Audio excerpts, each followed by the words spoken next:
আসসালামু আলাইকুম। অনেক দিন ধরে ভিডিওগুলো আমার মোবাইলের ক্যাপশনে পড়েছিল, তো আমি আজকে ভাবলাম এডিট করে এটা আপলোড করে দিই, কারণ আমি তো স্মৃতিগুলো ধরে রাখার চেষ্টা করি।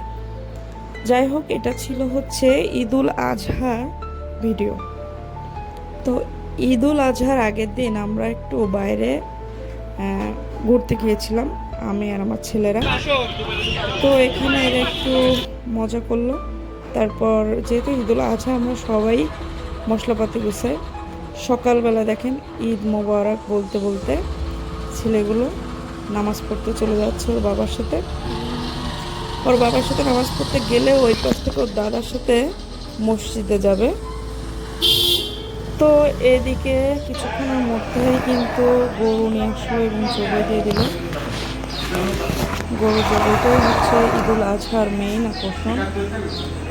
খুব মায়া লাগে এই সময়, মায়া লাগে। এটা হচ্ছে আমাদের জন্য গরু হালাল করা হয়েছে। তো যাই হোক, গরু জবাইও শেষ, মাংস বাসায় নিয়ে আসলো এবং আমি রান্না করে দিয়েছি। তারপর এবার ঈদে আমি বাড়িতে যাইনি, মানে আমার বাবার বাসায় যাইনি। এবার ঈদে আমার বাসার লোকেরা আমাদের বাসায় বেড়াতে আসছে, তো এটা ছিল আরও বেশি আনন্দের। তো মাঝে মাঝে আমি ভেবেছি এরকমই করবো, দু একটা বছর গ্যাপ দেবো এবং ওদেরকে আসার সুযোগ করে দেবো। তো যাই হোক, দেখেন আমার চাস্তো ভাইয়েরা, চাস্তো ভাই বোনরা সব বেড়াতে আসলো। ইব্রাহিম, তারপরে নিপাপু, রূপাপু ওদের বাচ্চা কাচ্চা নিয়ে চলে আসছে। আমার দুলাভাইগুলো বাইরে থাকে, তো দুলাভাই আসলে ওরাও আসবে সাথে আর একদিন ইনশাল্লাহ।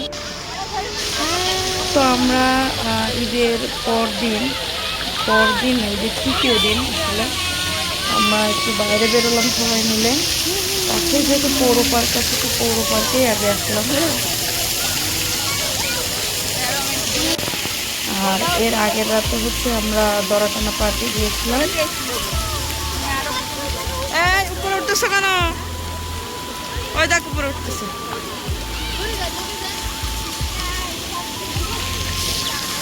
তো সবাই মিলেমিশে আসলে এরকম বাইরে তেমন একটা বের হওয়া হয় না, আমরা সুযোগ পাই না। তা আজকে যেহেতু পেয়েছি, তাই যে যেভাবে পারছে স্মৃতিগুলো ধরে রাখার চেষ্টা করছে। ফটো সেশন রূপাপুরে কিন্তু সবসময় খুব ভালো লাগে। ও আমাদের সবার থেকে বড়, কিন্তু ওকে দেখলে বোঝাই যায় না যে ও বড়। ও সব থেকে ছোট লাগে এবং ওর এজ মিরাকেল একটা অবস্থা আছে ভিতরে। হ্যাঁ, বয়স বোঝা যায় না। তো যাই হোক, আমরা সবাই কিছু সেলফি নিলাম, কিছু ছবি তুললাম।